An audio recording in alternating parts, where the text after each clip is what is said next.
Good morning, students. I welcome you in my class of physics, class 9th.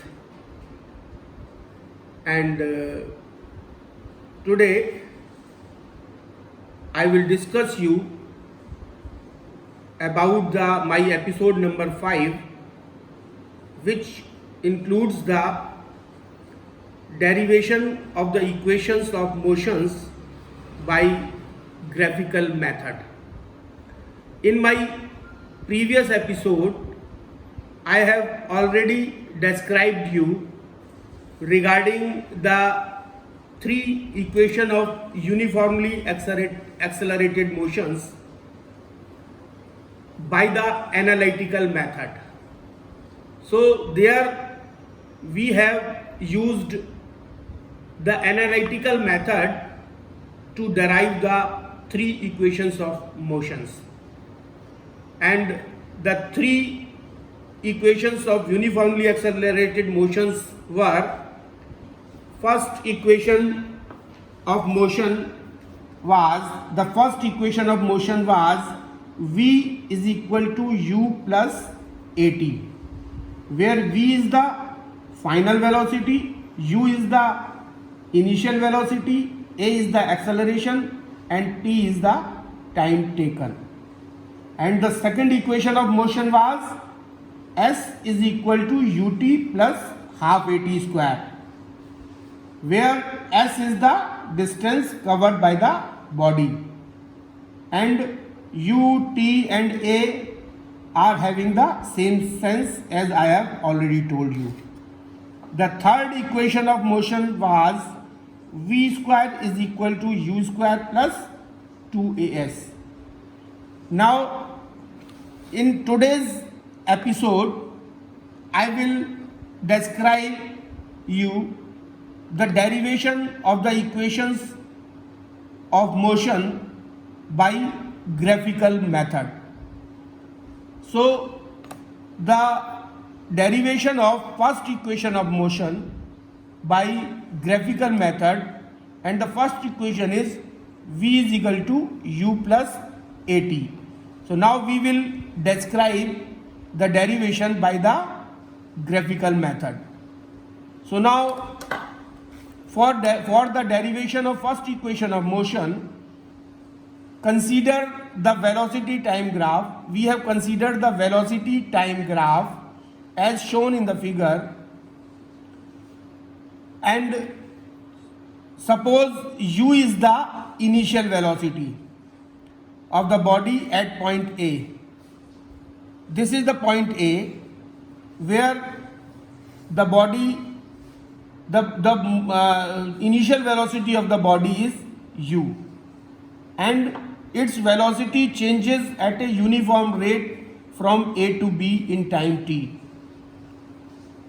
The body covers the distance from A to B, and the time taken is t, and its velocity changes at a uniform rate, because we are discussing about the derivation of the equation of motion which is uniformly accelerated.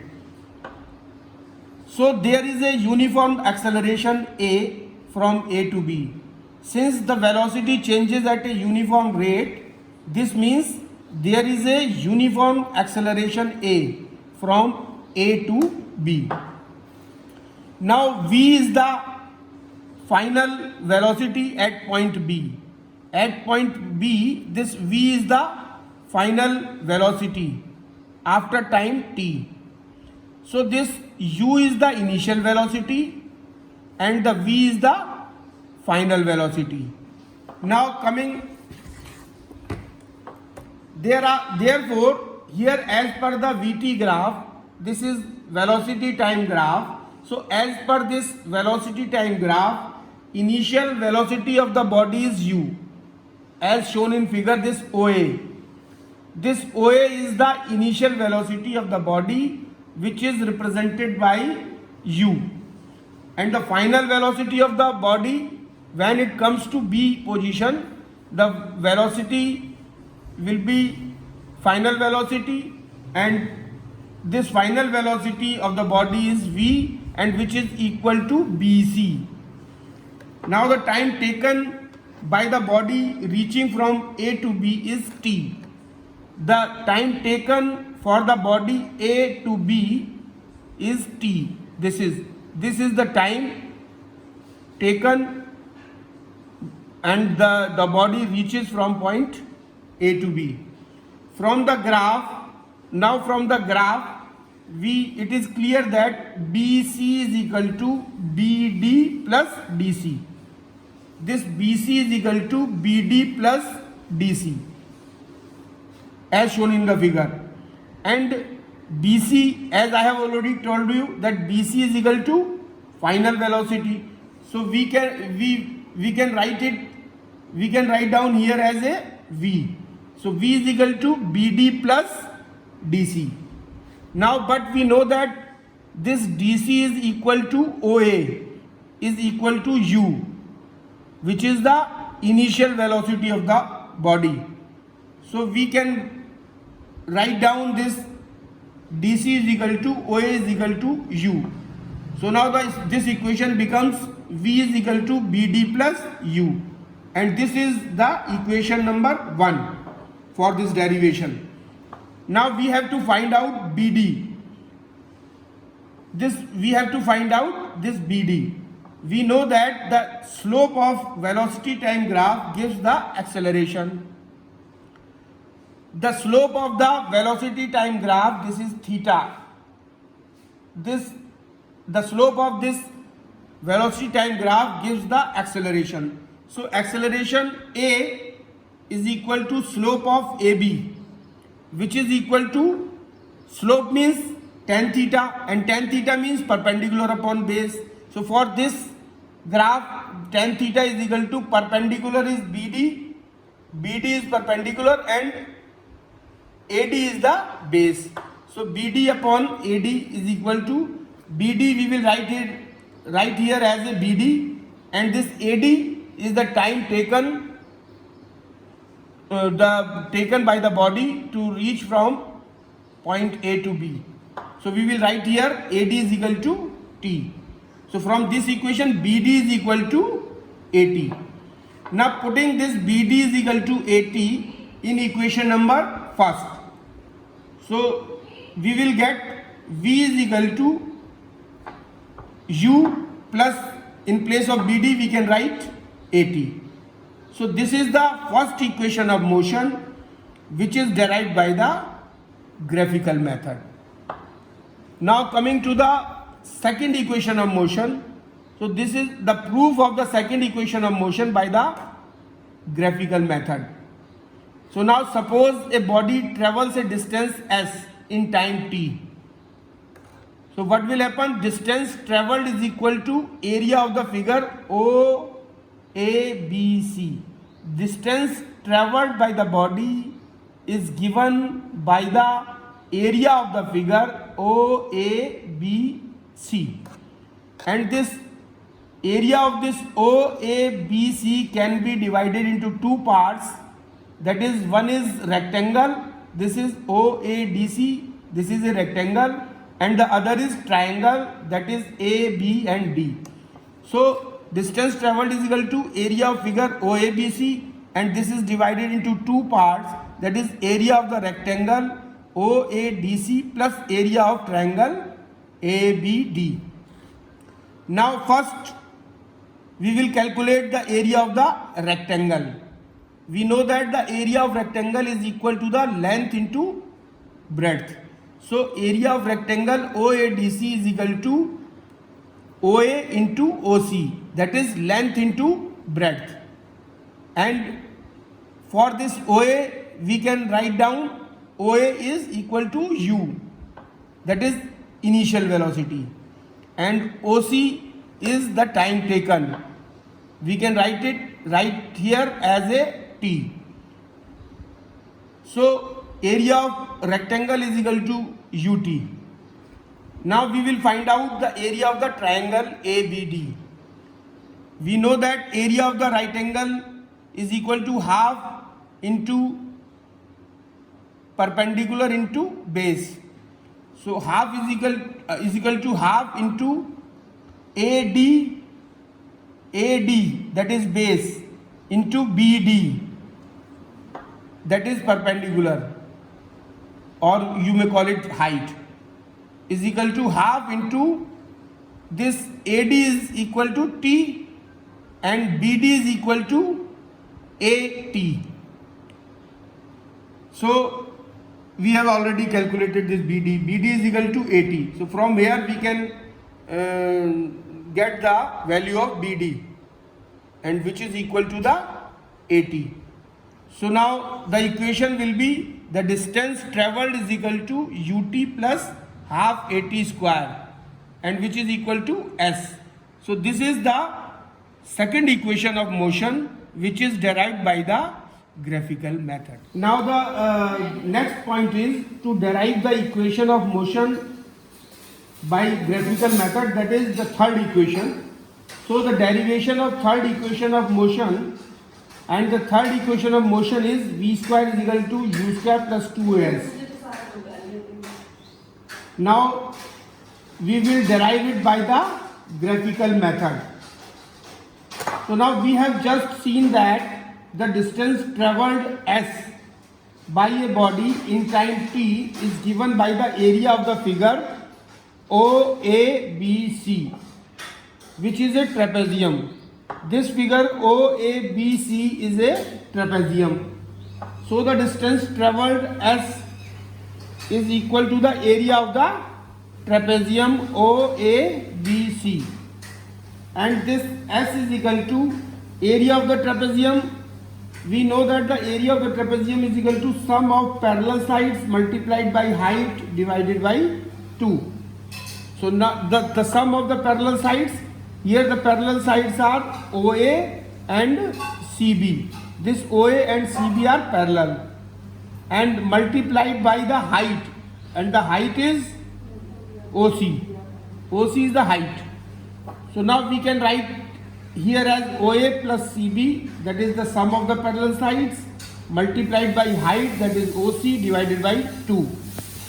Now we know that this OA is equal to U. OA is equal to U and BC is equal to V. So now we can write here as U plus V, and OC is this T, and divided by 2. So now this is the equation number 1. Now as we know that V is equal to U plus AT, this is from the first equation of motion. We have already derived by the graphical method and the analytical method. So now from this equation, AT is equal to V minus U, or T is equal to V minus U upon A. Now putting the value of this T in equation number 1, what we get? We will get this S is equal to U plus V multiplied by this T, T means V minus U divided by 2A. So now by the cross multiplication, this 2A S is equal to V square minus U square, or V square is equal to U square plus 2S, and this is the third equation of motion which is derived by the graphical method. Now coming to the next point, that is uniform circular motion. So what is uniform circular motion? When a body moves in a circular path with uniform speed, constant speed, its motion is called uniform circular motion.